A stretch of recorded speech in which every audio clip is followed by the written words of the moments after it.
ठ्याक्कै शिवलिङ्गमा हुनुपर्ने सबै कुराहरू छ। शिवलिङ्गै हो यो। तलदेखि यहाँबाट देखाएर यसमा चाहिँ सबै कुरा छ यहाँ। अनि यसपछि यसको पनि यहाँ माथिबाट हेऱ्यो भने चाहिँ यो पार्टमा ठ्याक्कै चाहिँ अलि प्वाल जस्तो बनेको चाहिँ छ है यो गुफामा। विचित्र गुफा, एकदमै विचित्रको गुफा छ। हामी गुफाको लागि हेर्नको लागि आएका छौँ। यसै विचित्र गुफा हो। विचित्र गुफाको एरियाहरू यस्तो छ। यो दाडहरू एकदमै चट्टानहरू भित्र चाहिँ रहेको छ। यहाँ हुनुहुन्छ मानिसहरू। आज नयाँ वर्षको दिन जानलाई हजुर भित्र छिरेर आउनुभयो। राम्रो छ। के कुराहरू छ विशेष गरेर? के कुरा?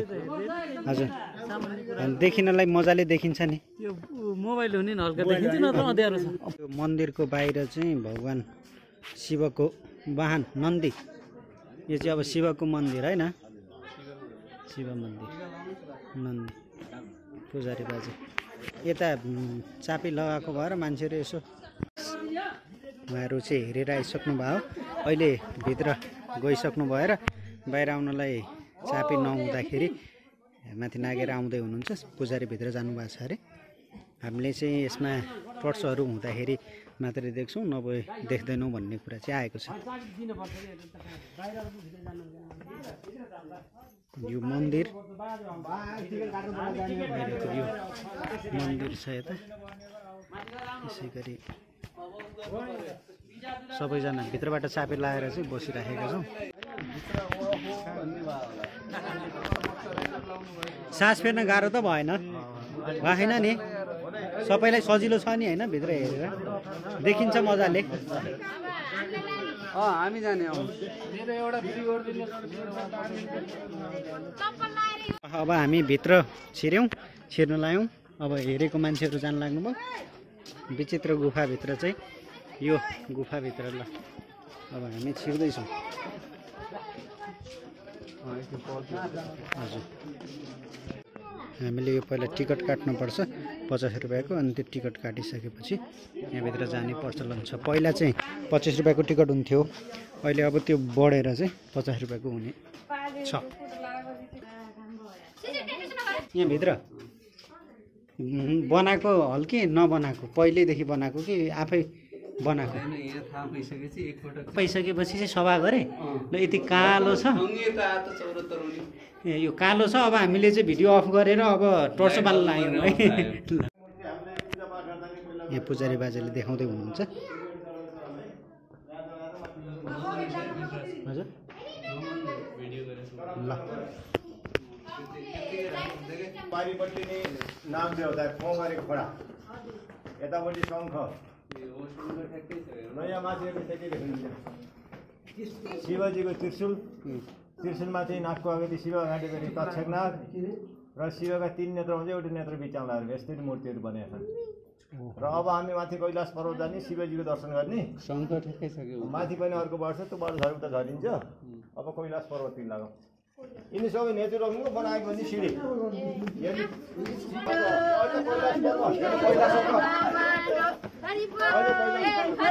हरिबोल हरिबोल। यता पनि गुफा हो क्या है?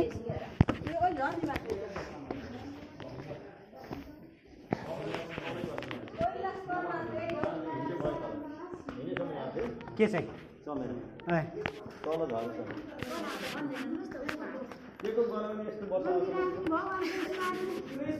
यो तपाईँको सभा हल। यहाँ मान्छेको मिटिङ बसेको नम्बर जानेको परा र माथिको बुक्काहरू यस्तो कोही गुफामा देख्न मिल्दैन कि। त्यसै विचित्र गुफा भने माथि 14 के? हजुर 14 हजुर हजुर 14 भन्ने यो बिच्छी माथि झन्नुहुन्छ नि? बिच्छी बोटे बिच्छी यसलाई आउने डाइनोसर मानेछौँ।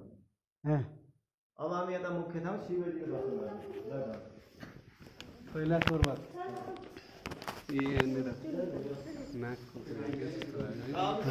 शिवजीको दर्शन गर्ने वर माग्ने यिनी शिवलिङ्ग आफै बनेको होइन आफै बनेको अक्षय उत्पत्ति माथि हिमाल नदी अनि सेता जलका थुपार शिवलिङ्ग खसेर देखिन्छ हजुर यहाँनिर हात्ती मूर्ति भयो उतापट्टि बर्मा विष्णु महेश्वर पुरा तिनवटा शिवलिङ्गहरू छन् अब यहाँ धेरैको विश्वास छ वर मागेर पूजा गर्नु सबै चढाएका त्यसो गर्दाहरू र तपाईँले आइकन पाली भएर शिवजी वर माग्न सकिन्छ मुख्य ठाउँ ल त्यहाँ गएर उसलाई भेटेर आएर हिउँदै सर्वदा त्यो अप्सराहरू नाचेका ठ्याक्कै देखियो नि यो चाहिँ स्वर्ग जाने बाटो यहाँ पनि धेरै शक्तिमानी छ जलमाता एउटा बाबाले तपस्या गर्नुभएको छ यतै यो यो ऊ जस्तो यो पहिला कसैले बनाएको हो कि यस्तै हो यो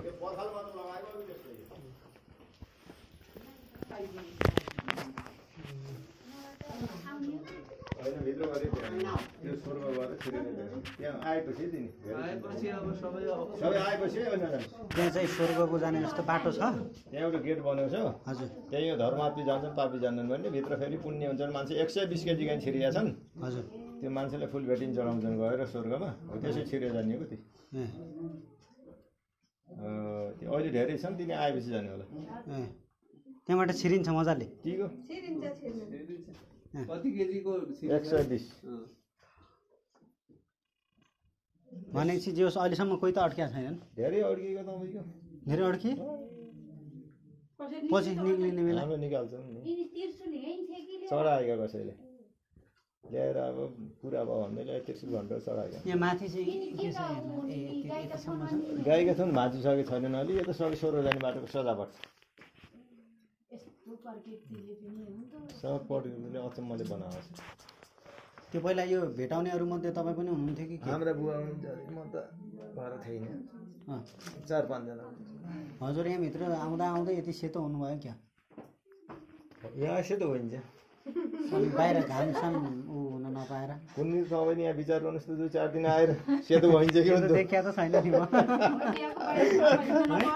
त्यही भनेको के शीतल के लाउनेसित हामी त काम गर्नु घर आ चाहिने 1500 बाख्रा छन् फर्म हो हाम्रो काम गर्ने 2 जना छ भैँसी छ 150 लोकल कुखुरा छन् हामी त काममा लागिरहन्छ बिहान र बेलुकी छ हामी त फुर्सद 1 मिनेट हुँदैन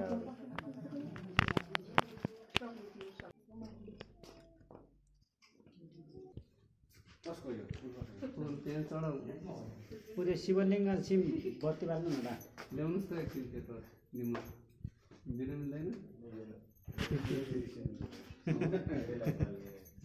यहाँ त यस्तै चमेर ऋषिजनको लागि अँध्रा बसिन्छ हजुर यही लाइटभित्र भएन सक्नै भएन यता उहाँ राख्नुहोस् माथि त ओहो कस्तो छ यो माथि हो त्यो भित्र राख्नुहोस् हो त्यो हेरौँ भनेको अग्लो भाग माथि माथि है ओहो त्यो चट्टान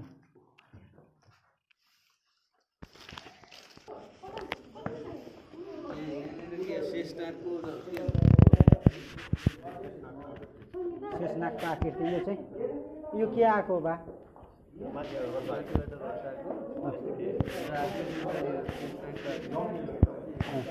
बसेको यसरी हुन्छ नि परबाट आएर ठ्याक्कै यसरी कोब्रा टक कोब्रा होइन शेषनाग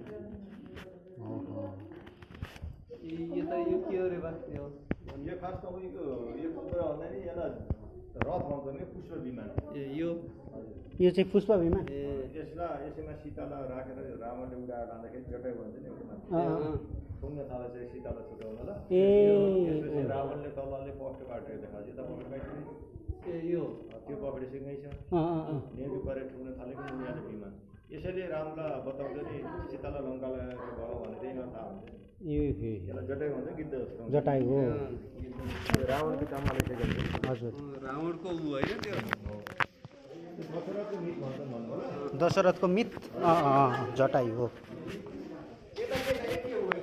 यता अन्तिम आएको छ त हेर आउनुहोस् न यहाँ एउटा पाहाडको ढुङ्गा छ त्यो हेर माथि त्यो बलकसम्म जानु छ भने लगाएर आउनुहोस् मैले बजार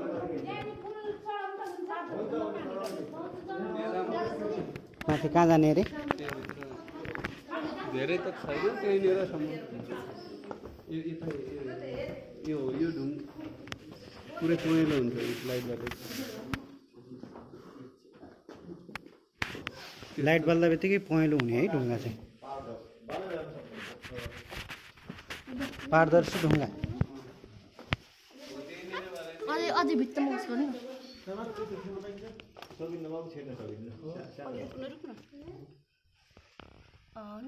पहेँलो हुने है लाइट राख्दाखेरि पनि अलि नजिक लानु अझै नजिक लानु न ढुङ्गा नै पहेँलो देखिन्छ होइन भित्र के छ भित्र केही छैन फर्किने हो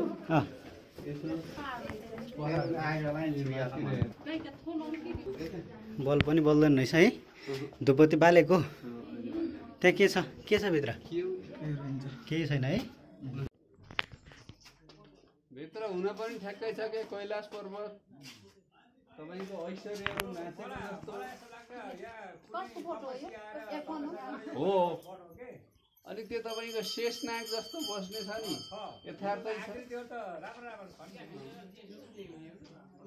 अब यो गुफा यत्रो बनाएर तपाईँको मान्छेले त यो बुट्टा बनाएको होइन होला माथि कसरी बनाउनु त्यो त सम्भव होइन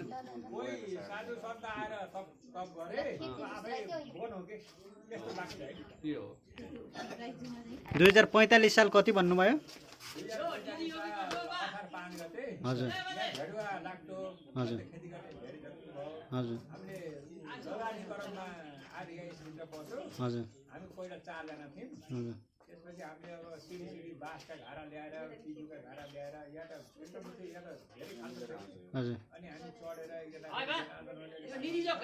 हजुर अब उनले बलको त्यहाँ फायर पनि गरेको थियो हजुर त्यहाँ देखो ढेडुवा पनि आएको छैन हजुर ढेडुवा आएको पनि छैन देखिएको पनि छैन छैन 5 वटा ढेडुवा सायद यो त्यो गुफा देखाउनलाई आएको हुन सक्छ के हैन हामीलाई पनि त्यस्तै लाग्छ हजुर त्यहाँ पछि यसको नाम के राखौँ भन्दाखेरि भित्र हेरिदियो कर अब यो भित्रको चाहिँ भित्रले गुफा राखौँ हजुर त्यसरी हामीले जो नामाकरण त्यसरी गरेको ए तपाईहरुले आफै नामाकरण गर्नुभयो ए विचित्र पनि त्यसरी नाम रह्यो हजुर के राख्ने भयो कर हजुर विचित्र भएपछि त हजुर विचित्र राखे ठिक होला भन्छ हामी सबैका सल्लाहले विचित्र नाम दियौँ मेन इतिहास मेन तपाईहरुलाई थाहा भएसम्मको त्योभन्दा अगाडि के थियो त्यो थाहा नहुन सकेको छ अहिलेसम्म अब हामी घर बेसी गर्दा त यस्तै थियो गर हजुर हामीलाई भित्र यस्तो होला भने त थाहै हजुरको शुभ नाम चाहिँ मेरो नाम दिलाराम भण्डारी लीलाराम भण्डारी हजुर यसमा हजुर एकजना एउटा पन्थी हुनुहुन्छ हिमकान्त पन्थी उहाँ अहिले हजुर मेन भन्ने नि उहाँले मलाई भनेर अनि मैले सहयोग गरेँ ए हजुर उहाँले मलाई नभने भने त हुन्न हजुर हजुर अब यस्तै हुन्छ गरेर ओडा आउँथ्यो गरेर अब ओडामा के होला भन्ने हजुर त्यसले गर्दाखेरि ए हस् धन्यवाद यात्रा म त अब दोस्रो पटक आएँ के अरे आज हजुर विचित्र गुफा विचित्रै छ विचित्रै छ है यहाँ हामी अब यता छ हजुर यता शिवलिङ्गतिर छौँ हजुर प्रवेशद्वारमै ट्याक्क लिङ्ग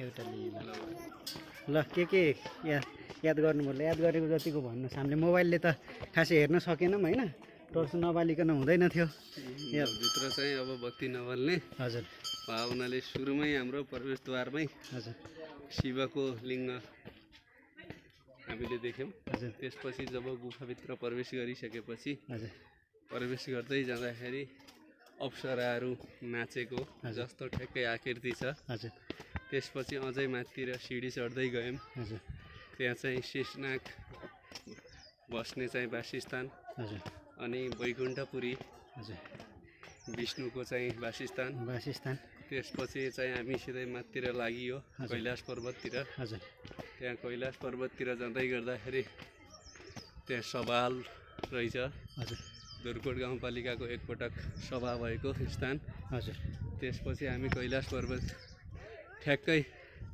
हिमाल हिउँ परेको जस्तो सेतो हजुर देखिने हजुर ठ्याक्कै नेचुरल्ली नै शिवको लिङ्ग बनेको हजुर र त्यहाँ भित्र छिर्ने कैलाश शिवजीको वासस्थान भएको ठाउँ हजुर यतातिर वैकुण्ठपुरी हजुर शिव लगायत विष्णु बर्मा बस्ने ठाउँ हजुर त्यो लगायत हामी लास्टमा अनि स्वर्ग गएर होइन स्वर्ग जाने त्यसपछि शिवको त्रिशूल हजुर ठ्याक्कै शिवको त्रिनेत्रीमा एउटा नेत्र हजुर अनि त्यसपछि गएर हामीले अब विभिन्न कुराहरू हेर्दै गर्दाखेरि स्वर्ग जाने बाटो गइयो हजुर र हामी भित्र छिरियो पनि। हजुर स्वर्ग जस प्रवेश गरेर आइयो। पापी मान्छे चाहिँ छिर्न सक्दैन भन्ने एउटा किंवदन्ती छ। हजुर त्यो पनि हामी अब धर्मात्मै परियो जस्तो छ। हजुर त्यसपछि हामीले विभिन्न अवलोकन गर्दै अझ त्यसको बारे झन् गहिरो अध्ययन अनुसन्धान भयो भने र यसको चाहिँ व्यापक प्रचार हुन जरुरी देखेको छ। देखि अनि सरकारहरू प्रदेशहरूले पनि स्थानीय हुँदै सङ्घसम्मको सरकारहरूले यसलाई चाहिँ व्यापक प्रख्यात गर्न जरुरी छ। ल हामीले यता हेर्न सक्छौँ यहाँ यो चाहिँ बाटोहरू छ। यो बाटो यो गेटहरू सँगै अब यो विभिन्न किम्बुहरूका रुखहरू छन् यहाँनिर यो रहेका छन्। यसै गरिकन यो सम्पूर्ण हामीले देखिरहेका छौँ।